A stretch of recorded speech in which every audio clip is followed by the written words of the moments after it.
नमस्कार, आप देख रहे हैं हमारा खास कार्यक्रम सिटी रिपोर्टर। मैं हूं धनराज गर्ग। राजधानी देहरादून से बात करेंगे उत्तराखंड की यातायात समस्या, क्योंकि लगातार देखा जाता था कि उत्तराखंड के अंदर यातायात की समस्या सबसे बड़ी समस्या है। और वहीं राजधानी देहरादून के अंदर भी देखा जाए तो कहीं ना कहीं जाम की स्थिति लगातार बनी हुई रहती है। लेकिन ये जाम की स्थिति सिर्फ इस कारण से बनती थी क्योंकि जो वाहन चालक हैं वो कहीं पर भी अपनी गाड़ी पार्क कर देते। पार्किंग की कमी के कारण कहीं ना कहीं ये जाम की स्थिति देखने को मिलती थी। लेकिन अब देखिएगा कि राजधानी देहरादून के अंदर जिलाधिकारी सविन बंसल की जो पहल है वो कहीं ना कहीं रंग लाती हुई नजर आएगी, क्योंकि उनकी तरफ से कहीं ना कहीं ऑटोमेटेड पार्किंग बनाने का निर्णय लिया गया था। और ऐसी कई जगह चिन्हित की गई थी जहां पर पार्किंग बनाई जानी थी और जिनमें पार्किंग बनकर तैयार भी हो चुकी है। यदि मैं बात करूं राजधानी देहरादून के कोरोनेशन अस्पताल की, वहां पर पार्किंग बनाई गई है। इसके साथ ही तिब्बती मार्केट पर पार्किंग बनाई गई है और इसके साथ ही परेड ग्राउंड में भी एक ऐसी ऑटोमेटेड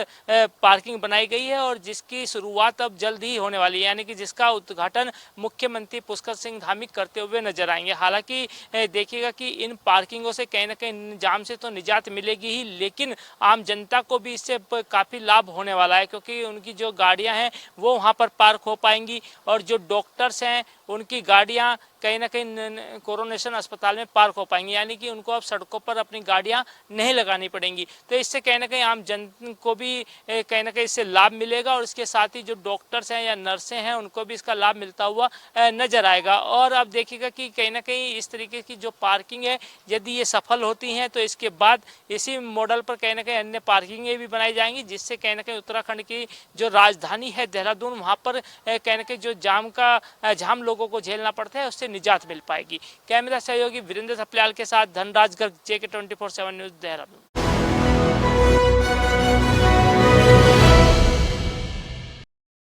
राजधानी लखनऊ के नगर निगम में कार्यकारिणी चुनाव होने हैं। कार्यकारिणी चुनाव में 6 लोगों की जगह है कार्यकारिणी की टीम में आने की। भारतीय जनता पार्टी की ओर से खेमे की तरफ से 6 नाम दिए गए हैं। वहीं समाजवादी पार्टी से भी एक नाम इस बार चुनाव में दावेदारी कर रहा है। देर शाम तक इस ऊहापोह में नगर निगम की राजनीति चलती रही कि आखिरकार कौन से 5 नाम कार्यकारिणी में रखे जाने हैं।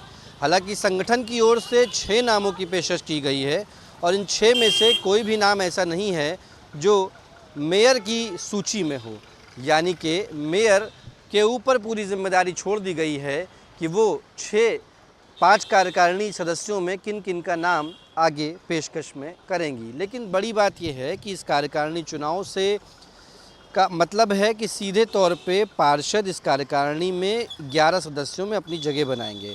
चूँकि कई कार्यकारिणी सदस्यों का कार्यकाल समाप्त हो गया था, इसलिए उन कार्यकारिणी सदस्यों को अब हटा दिया गया है। नई तौर पे चुनाव होना है। नए तौर पे चुनाव को देखते हुए भारतीय जनता पार्टी और समाजवादी पार्टी का एक सदस्य इस पूरे मामले में है। चुनाव 1 तारीख यानी कि 1 जुलाई को होना है। लगातार मंथन चल रहा है। संगठन की ओर से 6 लोगों का नाम भेजा गया है। अब कोई एक नाम मेयर को उसमें से हटाना है। मेयर से पहले ही पार्षद विरोध में चल रहे हैं। उनके खुद की पार्टी के पार्षद कई हैं ऐसे जो उनके विरोध में हैं, और ऐसे में वो किसका नाम हटाएंगी और किससे विरोध लेंगी ये देखने वाली बात होगी। लेकिन अगर फ़िलहाल बात करें तो नगर निगम कार्यकारिणी का चुनाव कल 1 जुलाई को होगा।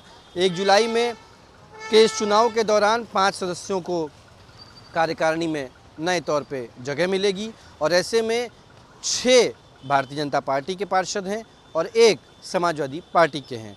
कल देर रात समाजवादी पार्टी ने एक नाम तय किया जो कि सब चुनाव लड़ेंगे। फिलहाल तो निर्विरोध हैं भारतीय जनता पार्टी के। अब ये देखना होगा कि इस कार्यकारिणी में 5 कौन सदस्य होंगे जिनका नाम कार्यकारिणी की लिस्ट में शामिल होगा।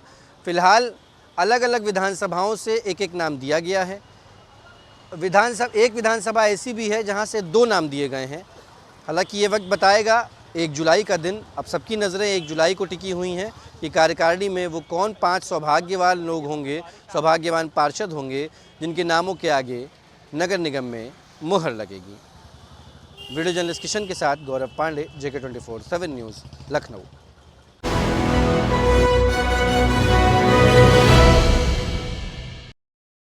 कल अखिलेश यादव का जन्मदिन है और कार्यकर्ता नेता धीरे धीरे लखनऊ में इकट्ठा हो रहे हैं। प्रदेश भर से विधानसभा, हर विधानसभा से नेता कार्यकर्ता, हर लोकसभा से नेता कार्यकर्ता लखनऊ में सुबह से इकट्ठा होना शुरू हो गए हैं।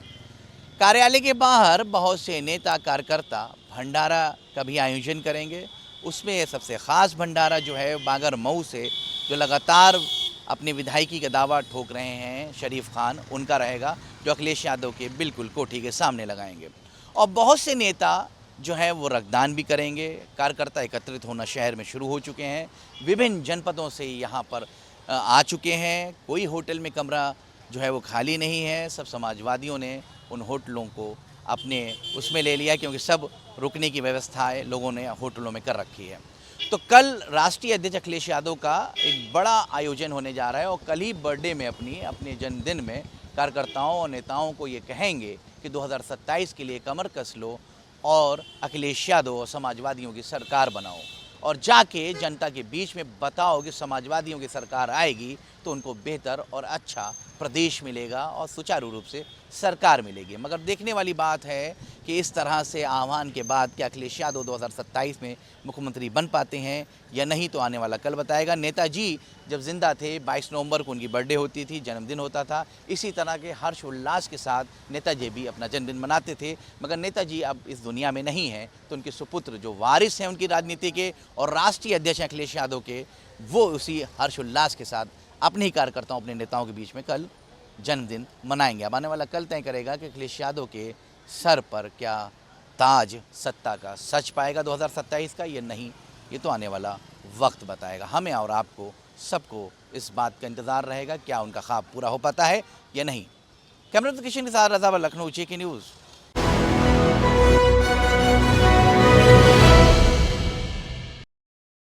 नमस्कार, आप देख रहे हैं जगह 24/7 न्यूज का खास कार्यक्रम सिटी रिपोर्टर। मैं हूं आपके साथ इरशाद अहमद। पेश है इस वक्त की बड़ी खबर महाराष्ट्र से। हंगामे के बीच महाराष्ट्र विधानसभा का मानसून सत्र आज से शुरू हो गया है। इस सत्र में कुल 12 विधेयक पेश किए जाएंगे, लेकिन सत्र की शुरुआत ही विवादों के साथ हुई है।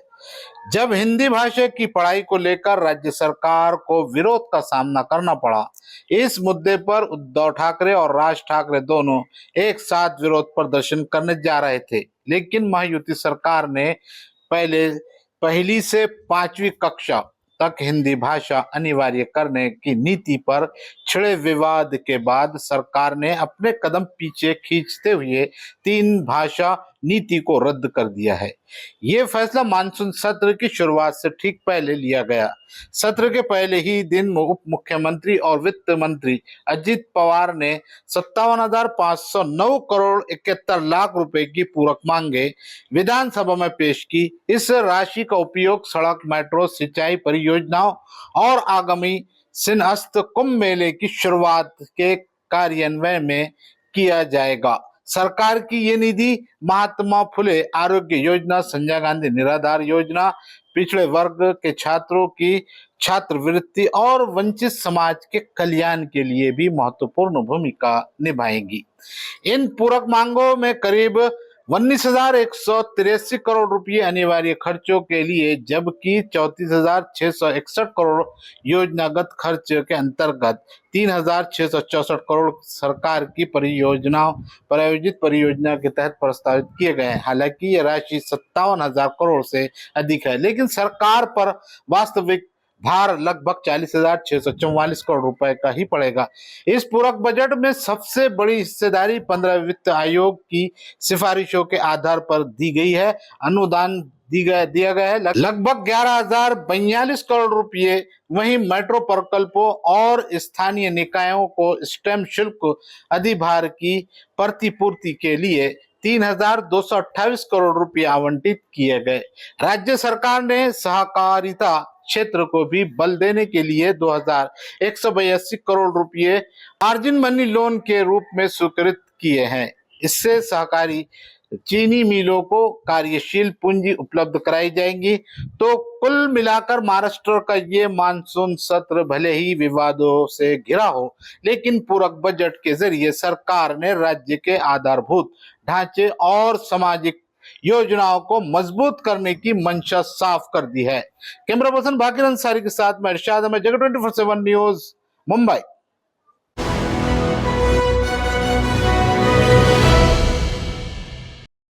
नमस्कार, आप देख रहे हैं सिटी रिपोर्टर। मैं हूं मनीष कुमार। इस वक्त जो है बिहार की राजनीति में जो है काफ़ी उठापटक जारी है।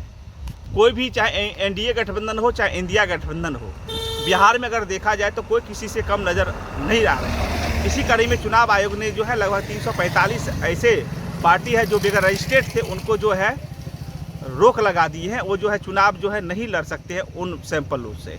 इसी कड़ी में जो है बिहार में जो है तेजस्वी प्रसाद यादव ने जो है बापू सभागार में जो है युवा जनसंवाद संसद कार्यक्रम रखा था, जिसमें जो है खास करके मैं बात करूं तो बिहार के जो है काफ़ी युवाओं की भीड़ वहां पर पहुंचे हुए थे।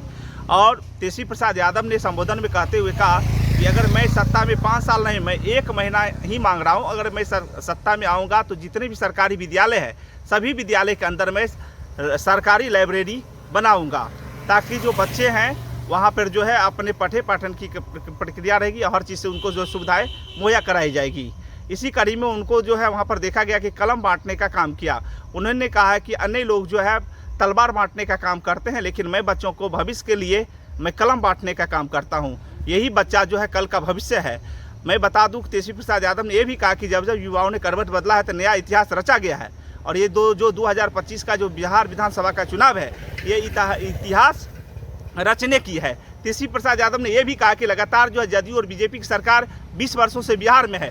बिहार में ना तो प्लान लगे हैं, रुके हैं, और ना ही उद्योग लगे हैं। कहीं ना कहीं अगर सबसे बड़ा अगर दोषी है तो बिहार के मुख्यमंत्री है। उन्होंने ये भी कहा कि जो बिहार के जो वर्तमान जो मुख्यमंत्री नीतीश कुमार हैं वो खटारा हो गए हैं, वो अचेता अवस्था में आ गए हैं, इसलिए जो है बिहार में बदलाव की ज़रूरत है। इसी कड़ी में जो है मैं बात करूं एनडीए गठबंधन में, तो एनडीए गठबंधन में सीट शेयरिंग को लेकर अभी तक कोई निर्णय नहीं लिया गया है, सभी अंदर खाने में ही पक रही है। इसी कड़ी में इंडिया गठबंधन में सीट शेयरिंग को लेकर जो है कांग्रेस पार्टी ने बड़ा हमला किया है। उन्होंने मांग किया है कि मैं 90 सीटों से कम पर मैं चुनाव नहीं लड़ूंगा, हमें 90 सीटों चाहिए। कहीं ना कहीं इंडिया गठबंधन में भी सीट शेयरिंग को लेकर जो है घमासान मचा हुआ है। अभी तो कांग्रेस मांग करें, अब देखना है कि आगे जो है इंडिया गठबंधन में सब जो छोटे दल है कोई किसी से कम आंकने को नहीं तैयार चल रही है, सब जो है ज़्यादा से ज़्यादा सीट लेने की तैयारी में चल रहा है। इससे जो है राष्ट्रीय जो दल है, जो बड़े दल है, उसको क्या लगता है कि वो कितने सीटों पर चुनाव लड़ेंगे, या जो गठबंधन है कहीं टूट के कंगाल पर जाएंगे। एनडीए गठबंधन में भी वही हाल चल रहा है सीट शेयरिंग को लेकर, और इंडिया गठबंधन में जो है वही हाल जो है अंदर खाने में चल रहा है। कहीं ना कहीं जो है ये गठबंधन जो है टूटने की कंगाल पर जाएंगे। आप देख रहे थे सिटी रिपोर्टर में अपने सहयोगी कैमरामैन के साथ समस्तीपुर बिहार से।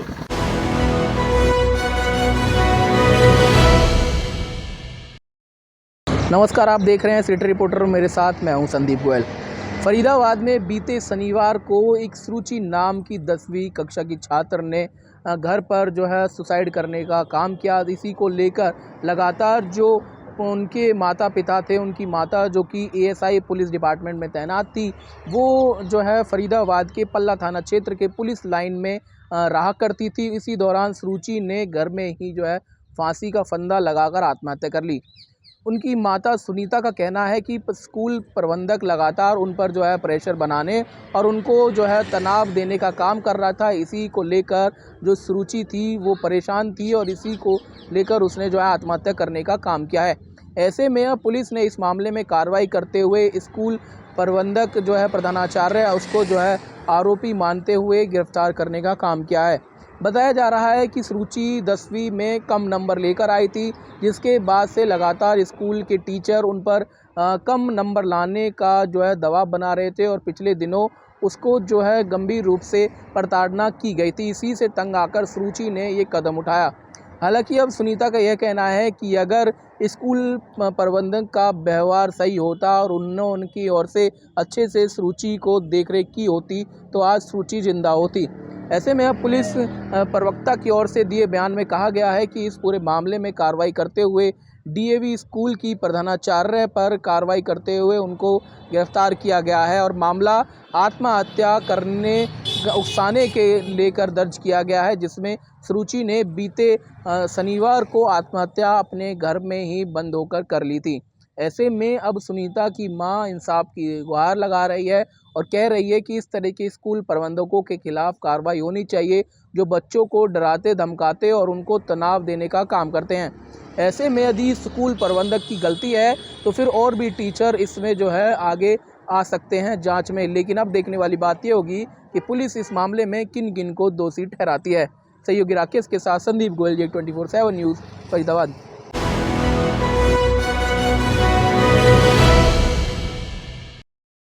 नमस्कार, आप देख रहे हैं जेके 24/7 न्यूज। खबर कर्नाटक की राजधानी बेंगलोर से। वीडियो जर्नलिस्ट हारून रशीद के साथ मैं मोहम्मद नबी, सिटी रिपोर्टर में आपका स्वागत है। फिर एक मर्तबा मैं शहर बेंगलोर से हाजिर हूं। आज एक बहुत बड़ा इशू यानी कि बहुत बड़ी खबर है कि रियासत कर्नाटका में कांग्रेस की सरकार है। यहाँ से जो 3 पावरफुल लीडर्स यहाँ पे कर्नाटका में मौजूद हैं। नंबर 1 है AICC अध्यक्ष मल्लिकार्जुन खड़गे और दूसरे नंबर पर है chief minister of Karnataka CM Siddaramaiah और तीसरे नंबर पर आते हैं डिप्टी CM DK शिवकुमार। ये 3 पावरफुल सेंटर रहने के बावजूद रियासत कर्नाटका में कांग्रेस सरकार में जरूरतमंदाना फैसला करने पर दुश्वारियां क्यों आ रही हैं? कहीं पर साबिक MLA नाराज हैं, कहीं पर साबिक MLC नाराज हैं। हाल ही में बीदर जिले के कल एक प्रेस मीट करते हुए साबिक MLA और मिनिस्टर जनाब राजशेखर पाटिल ने बीदर जिले में ईश्वर खंड्रे के खिलाफ बहुत सारे बयान जारी किए, क्योंकि बीदर जिले में कांग्रेस पार्टी के जो वर्कर्स हैं वो भी नाराज हैं।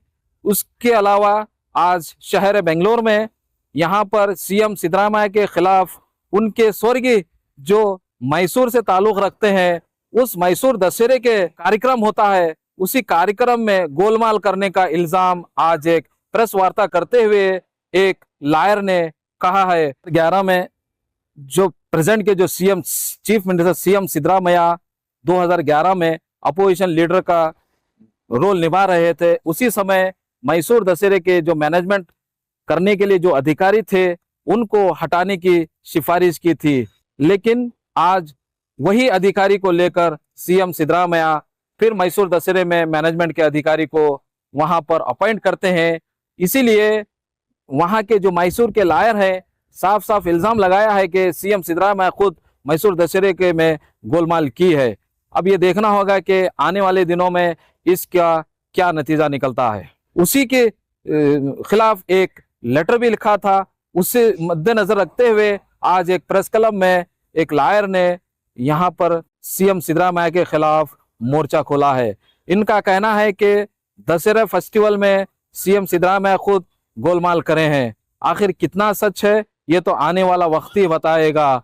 आखिरकार कांग्रेस सरकार में ये क्या चल रहा है, क्योंकि रियासत कर्नाटका की जनता अवाम इन सरकार पर एक भरोसेमंदाना भरोसा कर कर बैठी हुई है। लेकिन पिछले 2.5 साल से रियासत भर में कुछ ना कुछ टाल मटोल होता जा रहा है। यहाँ पर ठीक से कोई जनता का काम नहीं हो पा रहा है।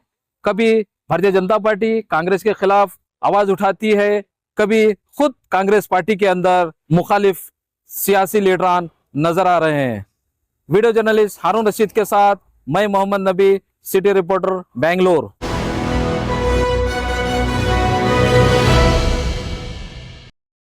छत्तीसगढ़ में इन दिनों जो है मोबाइल चोरी का मामला जो है जोरों से उठा है। दरअसल ये पूरा मामला जो है कांग्रेस प्रदेश मुख्यालय राजीव भवन से जुड़ा है, जहां पर कांग्रेस के प्रदेश अध्यक्ष दीपक बैज एक बड़ी बैठक जो है कांग्रेस की ले रहे थे NSY की। इस दौरान जो है उसकी मोबाइल जो है चोरी हो गई। चोरी के बाद लगातार जो है सियासत जारी है। इस पूरे मसले को लेकर के बीजेपी के तमाम जो बड़े नेता हैं वो लगातार कांग्रेस प्रदेश जो अध्यक्ष है और कांग्रेस पर जो है लगातार हमला बोल रहे हैं। वहीं इस पूरे मसले को लेकर के कैबिनेट मंत्री केदार कश्यप ने जो है कांग्रेस पर करारा हमला बोला। उन्होंने कहा कि आखिर दीपक बैज को ये बताना चाहिए कि कांग्रेस प्रदेश मुख्यालय में उनकी मोबाइल कैसे चोरी हो गई। क्या इस मोबाइल को जो है चोरी भूपेश बघेल कराए या फिर TS सिंहदेव या फिर कोई कांग्रेस के अन्य नेता की साजिश है, ये स्पष्ट करना चाहिए। वही इस पूरे मसले को लेकर के राज्य के डिप्टी CM और गृह मंत्री विजय शर्मा ने भी जो है कांग्रेस पर हमला बोला। उन्होंने कहा कि ये बड़ी अचंभा की बात है, एक बड़ी बैठक है और बैठक के दौरान जो है मोबाइल चोरी हो जाता है। कहीं न कहीं लगता है कि इसमें कांग्रेस के नेता जो है साजिश हैं, ऐसा उन्होंने कहा। इसके साथ ही इस पूरे मामले को लेकर के जो है हाल में ही कांग्रेस छोड़कर जो है बीजेपी ज्वाइन की राधिका खेड़ा ने भी एक्स में पोस्ट करके जो है हमला बोला। उन्होंने कहा कि आखिर प्रदेश के इतने बड़े कांग्रेस मुख्यालय में सीसीटीवी कैमरा क्यों नहीं लगाई गई। दीपक बैज जैसे बड़े नेता के मोबाइल वहां से चोरी हो गई। क्या उन्होंने कहा कि इन 5 सालों में सीसीटीवी कैमरा नहीं लगाने की वजह काला चिट्ठा है, क्या बड़े बड़े कारनामे होते थे, ऐसा उन्होंने आरोप लगाया। वहीं इस पूरे मसले को लेकर के लगातार सियासत जारी है। फिर हाल जो है दीपक बैज की जो मोबाइल चोरी है उस मामले को लेकर के जो है खम्हारडीह थाना में जो है एफआईआर दर्ज करा दी गई है। अब देखना ये होगा कि इस पूरे मोबाइल चोरी के पीछे आखिर किसी की साजिश है, इस साजिश के तहत किसी ने चोरी की है कि वाकई कांग्रेस के नेता ने किसी ने चोरी करवाई है, या फिर कोई चोर जो है वो बैठक में शामिल होकर के ले उड़ा। ये सब जांच का विषय है। उससे पहले लगातार जो है सियासत जारी है। ये स्पष्ट तभी हो पाएगा जब इसका कोई जो है स्पष्ट चोरी जो चोर पकड़ाएगा, उसके बाद ही स्पष्ट हो पाएगा। कैमरामैन नुमेश के साथ शंभू रही, JK24 न्यूज, रायपुर।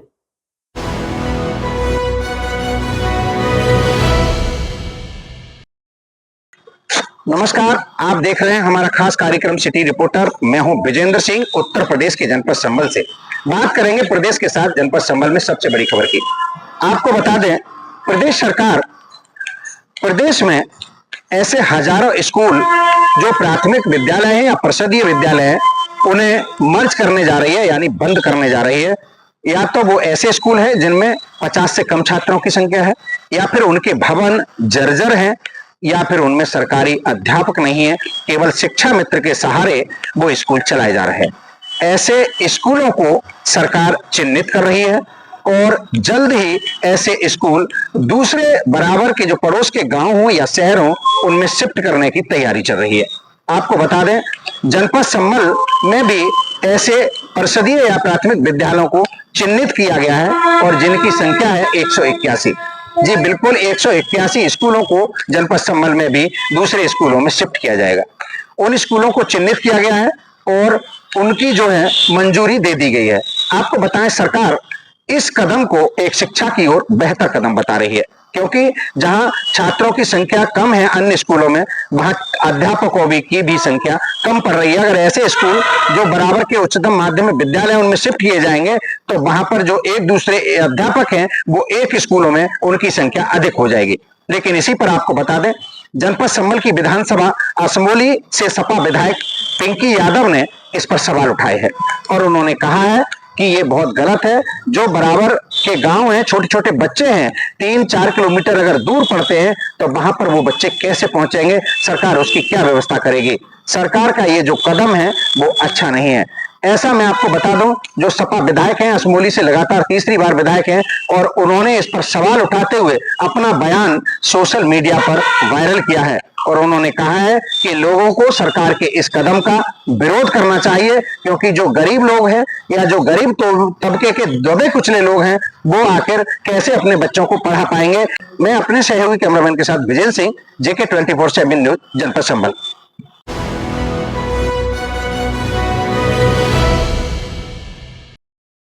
आप देख रहे हैं सिटी रिपोर्टर में उत्तर प्रदेश के कानपुर से मैं सुनील कुमार। जहां पे आप देख सकते हैं जिस तरीके से कि आज जहां कानपुर कमिश्नरेट में यातायात नियमों को लेकर पहले ही पुलिस प्रशासन ने हाई अलर्ट रहता था। किसी तरीके से जाम को सुचारू रूप से चालू कराने के लिए नए नए नियम लागू किए गए थे, मगर ऐसे में आज की अगर बात की जाए तो जब बारिश इस कदर हुई कि भीषण बारिश हो गई है और ऐसे में कानपुर के हर चौराहों पर जाम लगातार लगा हुआ है कि कानपुर की यातायात पूरी तरीके से बाधित हो चुकी है। और वहीं यातायात विभाग के पुलिसकर्मी पूरी तरीके से चौराहों पर मुस्तैद हैं और जगह जगह पे यातायात खुलाने में लगा हुआ है, मगर अभी तक जो यात्री हैं या वाहन चालक हैं इनको हर तरीके से समस्याओं का सामना करना पड़ रहा है, क्योंकि इधर बारिश और इधर जाम, दोनों तरफ से अगर बात की जाए तो कहीं ना कहीं देखने वाली बात यह है